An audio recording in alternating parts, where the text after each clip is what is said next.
జనాలు ఎలాగైనా తిప్పుతారు. జనాల మాటలు కూడా మనం చూడాల్సిన కోణం ఉంది. ఇప్పటిదాకా వ్యక్తుల ప్రవర్తనని మనం చూసాం. ఇప్పుడు జనాల మాటల కోణాన్ని కూడా మనం చూద్దాం. రెండో పాయింట్గా జనాల మాటల కోణం. ఇప్పటిదాకా వ్యక్తులు మనల్ని విడిచిపోయినప్పుడు మన పరిస్థితులు ఏంటనేది మనం ఆలోచించుకున్నాం. ఇప్పుడు మనం జనాల మాటల కోణాన్ని కూడా చూద్దాం. మాటల కోణం ఏంటో తెలుసా? ఓడ పగిలింది, సముద్రంలో ఓడ పగిలింది, చెక్క మొక్కలైంది. ఉన్నోళ్ళందరూ ఆ చెక్క మొక్కల మీద మెలితే అనే ద్వీపమునకు చేరారు. ఆ ద్వీపంలో దిగారు. అందరూ ఒడ్డుకొచ్చారు. ఒడ్డుకొచ్చి చలికి బిగసకపోతున్నారు. ఆ చలి దెబ్బకు తట్టుకోలేక అక్కడున్న పుల్లలన్నీ ఒక కొప్పేసుకొని చలిమంటేసుకొని అందరూ చలి కాపుకొని ప్రాణాలు కాపాడుకుంటున్నారు. పౌలు భక్తుడు కూడా ఉన్నాడు అందులో. పౌలును బంధించి తీసుకెళ్తున్నారు తీర్పుకి. ఆయన కూడా ఉన్నాడు అందులో. ఆయన ఏం చేశాడో తెలుసా? చలి కాసుకుంటున్నారు కదా, నేను కూడా కూర్చుంటే ఎట్లా అని పుల్లలేరాడు. పుల్లలేరి ఒక మోపులా గట్టి తీసుకొచ్చి ఆ మండుతున్న మంటలు ఈ పుల్లల మోపు వేశాడు. ఇంకాస్త పెద్ద మంట వచ్చింది, ఇంకొంతమందికి చలి కాగుద్దని వేశాడు. వేసి ఇక ఆయన కూడా పాప ఇక చలి కాచుకుంటున్నాడు. ఆ పుల్లలో మోపేసి చలి కాచుకుంటున్నాడు. చుట్టూ జనం ఉన్నారు, చలి కాచుకుంటున్నారు అందరూ. ఈలోపు ఆ కట్టెల్లో నుంచి ఓ పాము వచ్చింది బయటికి. పౌలు కొప్పేసేటప్పుడే అది ఆ కట్టెల్లోకి చేరుంది. ఆ మోపు అలాగే తీసుకొచ్చి మంటల్లో వేసాడు. ఆ కాక దెబ్బకి అది బయటకు వచ్చింది. బయటకు వచ్చి అందుబాటులో పౌలు చేయి కనపడింది. తాపీమని పట్టుకుంది, కాటేసింది. కాటేసి వదల్లా అటనే పట్టుకొని ఉంది అలాగా ఆయన చేతిని. జస్ట్ అప్పుడే చావు తప్పి కన్నులు అట్టుపోయినట్టుగా బయటపడ్డారు. వెంటనే మళ్ళా ఇదొకటి. చుట్టూ ఉన్న జనం ఏమన్నారో తెలుసా? ఇతడెవడో భయంకరమైన పాపిలాగున్నాడు, భయంకరమైన పాపిలాగున్నాడు. అరే, సముద్రంలో తప్పించుకుంటే సర్పము కాటుకు బలవుతున్నాడు. ధర్మం అతన్ని బ్రతకనీయదు. ఇతడెవడు అన్యాయస్తులాగున్నాడు, నేరస్తులాగున్నాడు. ఇతడు తేడా. సముద్రంలోంచి చావు తప్పించుకున్న సర్ప రూపంలో చావు వచ్చేసింది అని మాట్లాడేసి వెంటనే వాళ్ళ మాటలకు వచ్చేసినాయి. చూస్తారా ఆ సన్నివేశం? చూడండి, అపోస్తలుల కార్యములు 28వ అధ్యాయం 4వ వచనం. ఆ ద్వీపవాసులు ఆ జంతువు అతని చేతిని వేలాడుట చూచినప్పుడు నిశ్చయముగా ఈ మనుషుడు నరహంతకుడు, ఇతడు సముద్రము నుండి తప్పించుకునినను న్యాయం అతన్ని బ్రతుకునేదని తమలో తాము చెప్పుకొనిరి. అతడైతే ఆ విష జంతువును అగ్నిలో జాడించి వేసి దేవునికి స్తోత్రం కలుగును ఏ గాక. హానియు పొందలేదు. వారు అతని శరీరము వాచునో లేక 5వ వచనంలో ఏమన్నారండి? వాళ్ళన్న మాటని విన్నాడు. అయ్యేం పట్టించుకోవాలా. నిజంగా వాళ్ళ మాటలు కానీ పౌలు తీసుకొని ఉంటే దెబ్బకే అవుట్. పాము కరిసింది, విషం ఎక్కిద్ది. పాము కరిసి వదిలేలా మళ్ళా ఎగ్దం అలా పట్టుకొని ఉంది. అంటే బాడీలోకి విషం పంపిస్తా ఉంది. నన్ను తీసుకొచ్చి మంటలు వేస్తావా అని పట్టుకొని విషం ఎక్కిస్తా ఉంది ఫుల్గా. వాళ్ళందరూ తలా ఓ మాట అన్నారు. నరహంతకుడు, దుర్మార్గుడు, పాపి అయిన మనుషుడు, న్యాయం అతన్ని బ్రతకనీయదు, సముద్రంలో తప్పించుకున్న పాము చేతిలో దస్తున్నాడు ఇప్పుడు అని టపా టపా టపా టపా మాట్లాడేశారు. ఒక్కొక్కడు ఎదురు చూస్తూ ఉంటాడు. మనుషుల్ని బాగు చేసే మాటలు మాట్లాడరు. మనుషుల్ని పాడు చేసే మాటలు, వ్యతిరేకమైన మాటలు, విమర్శనాత్మకమైన మాటలు. కొంతమంది బతుకులయ్యి వాళ్ళ జీవితాలు అంతే. ఏమండి, వాళ్ళు ఏం చేయాలండి? దరిద్రులు కాకపోతే ఏం చేయాలా? ఆ పామును లాగేసి వెంటనే ఆ చేతికి ఒక క్లాత్ కట్టేసి ఆ విషాన్ని నోటితో లాగేసి ముందు అతని ప్రాణాన్ని కాపాడొద్దు. ఒక పక్క అవతల పాము కరిసి ప్రాణాపాయంలో అవతల మనిషి ఉంటే అతడి కర్మని గురించి మాట్లాడుతున్నారు. కొంతమంది దరిద్రులు ఇంతే ఉంటారు. దరిద్రపోళ్ళు. మిమ్మల్ని కాదులే, అవతల వాళ్ళు బాధలో ఉంటే ఏదన్నా అంత సాయం చేయటం కాదు. వాళ్ళు మంచోళ్ళు అయితే అట్ట ఎందుకు జరిగిద్ది? దేవుడు అన్యాయస్తుడు కాదు. ఒకళ్ళకి ఏదైనా అటు జరిగిందంటే వాళ్ళు ఎంత తేడా అయితేనో అటు జరిగిద్ది.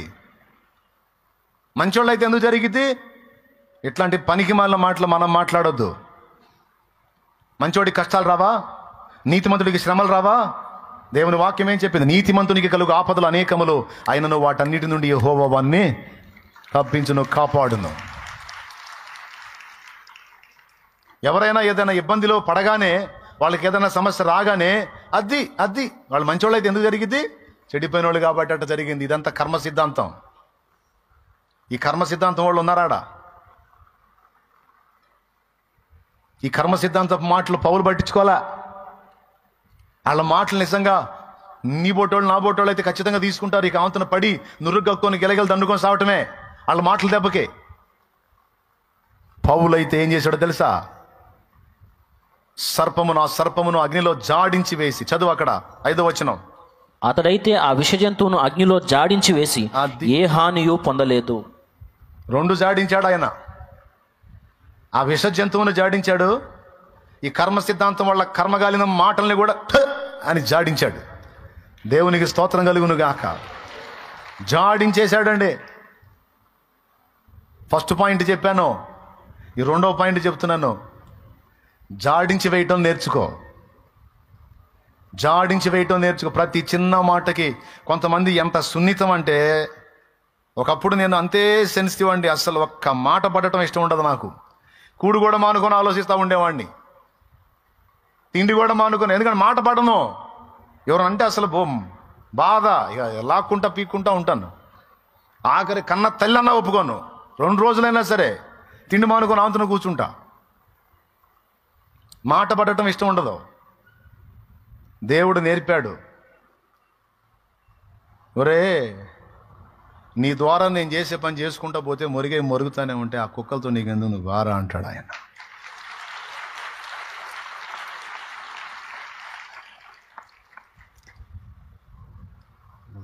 కుక్క పని ఏంది? కుక్క పని ఏందండి? మొరగటమే కదా దాని పని. ఏనుగు పని ఏంది? చేసుకుంటూ వెళ్ళిపోవటమే ఏనుగు పని. దాని గంభీర్యం.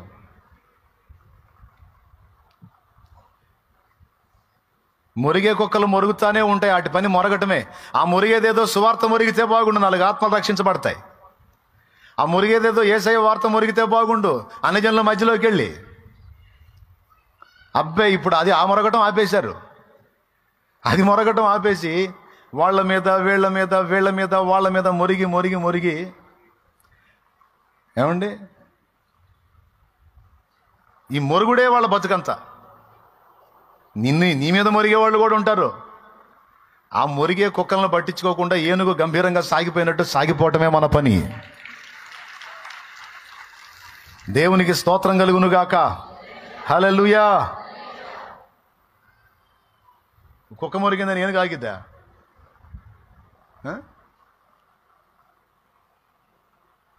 వేలాది ఆత్మలండి దేవుని కృపలో రక్షణ పొందింది. వేలాది ఆత్మలో.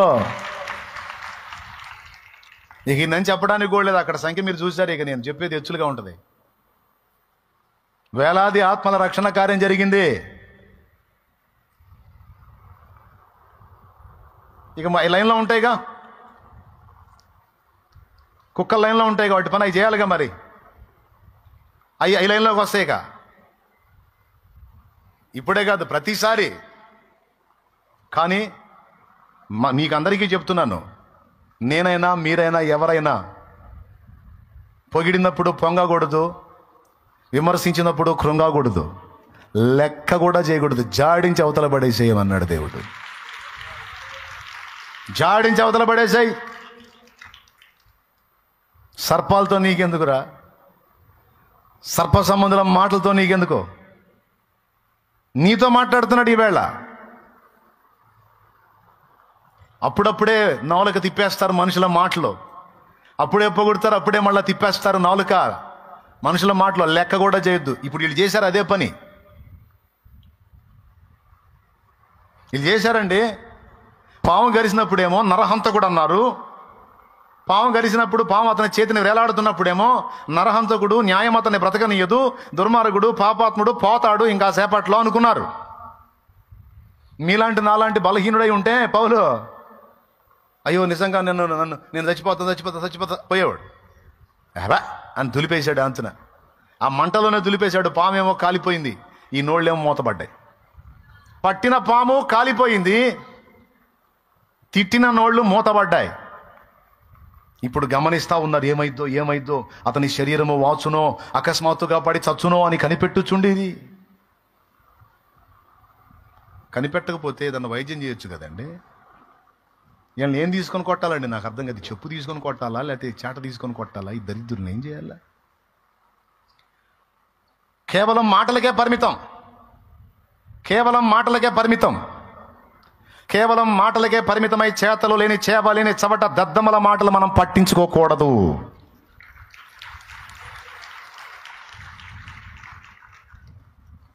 పని కావాలి, దమ్మున్నవాడు పని చేసి చూపించాలి, పని చేసి చూపించాలి. వైద్యం చేయాలి, నిలబెట్టాలి, పోయే ప్రాణాన్ని ఆపాలి. అది చేయలా. దద్దమ్మలో నిలబడి మాటలు మార్చుకుంటున్నారు. ఫస్ట్ ఏమో నీతిమంతులాగా కర్మ సిద్ధాంతాలు మాట్లాడారు, తర్వాత ఏమో కనిపెడుతున్నారు. ఇంకాసేపు తెస్తాడు, ఇంకైతే కనిపెడుతున్నాడు. ఆయనకి ఏం కావాలా? ఏమెందుకైతే ఆయన చెయ్యి పట్టుకున్నవాడు దేవుడు. కాటు పడితే ఎవరి మీద పడింది? పౌలు మీద కాదు. పౌలు ఎవరిని ధరించుకున్నాడో ఆయన మీద పడింది. ఇదిగో నీ మీద పడుతున్న దెబ్బలన్నీ నావి అని స్వీకరించాడు నా ప్రభు. పడిన వేషం, పడిన కాటు, ఎక్కిన వేషం ఎవరికి ఎక్కింది? నా ప్రభువే స్వీకరించాడు కల్వరి శిలువలో. అతడు పొందిన దెబ్బల చేత మీకు స్వస్థత కలుగుచున్నదే. అతడు పొందిన దెబ్బల చేత మీకు స్వస్థత కలుగుచున్నదే.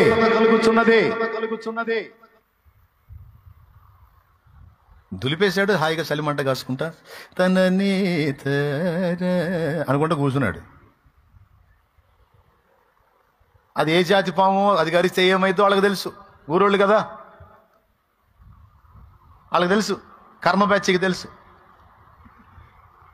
కానీ ఇప్పుడు ఈయన కర్మ కాలకపోగా వాళ్ళ కర్మ కాలింది. ఎందుకంటే ఈయన చావలా, బతికే ఉన్నాడు, బాగున్నాడు, క్షేమంగా ఉన్నాడు. అప్పుడు వాళ్ళ కర్మ కాలి ఇంతలో పాము విషంగా, ఆ పాము కరిస్తే బాడీ వాసిద్ది, ఆవంతున పడి చస్తారు. అలాంటిది ఏమీ కాకుండా ఉన్నాడంటే ఇతడు ఒక దేవత. ఊరు ఇప్పుడే కదరా నరహంతకుడు అంటే, ఊరు ఇప్పుడే కదరా తేడా అంటే, ఊరు ఇప్పుడే కదరా అన్యాయస్తుడు అంటే, ఇప్పుడే కదరా న్యాయ దేవత అతని బ్రతకనీయదంటే ఇప్పుడు అతని దేవత అంటున్నారేంటి? అది కదరా మీ నాలుక, అది కదరా మీ బుద్ధి, అది కదరా మీ బతుకు. ఇలాంటి వాళ్ళ మాటలు నేను ఎందుకు పట్టించుకోవాలరా?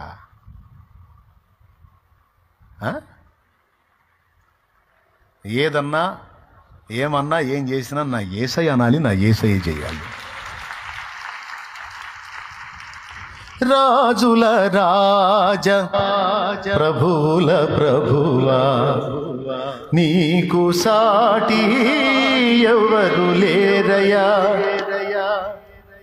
నీ సింహాసనం నా హృదయానా నీ కృపతోనే స్థాపించు రాజా. సందర్భం లేకుండా ఈ పాట ఎందుకు ఎత్తాడబ్బా అనుకుంటున్నారా? ఉంది. నా ఎదుట నీవు తెరచిన తలుపులు వేయలేరుగా, ఎవరు వేయలేరుగా.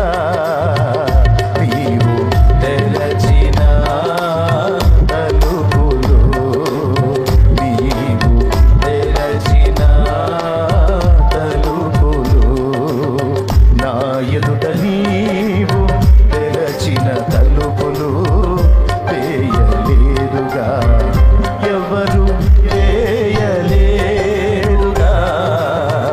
నీవు తెరచిన తలుపులు, నీవు తెరచిన తలుపులు. నువ్వు కైసర ముందు నిలబడాలనేది నా ప్రభు తెరచిన తలుపు పౌలుకి. ఏ పాములు మోస్తాయి ఆ తలుపుల్ని? ఏ మాటలు మోస్తాయి? ఎవరు మోస్తారండి? చివరికి ఏం చేశారో తెలుసా? వాళ్ళ గూడెం పెద్ద పేషెంట్ అయి ఉంటే ఈయన తీసుకొని పోయారు కర్మ బ్యాచ్.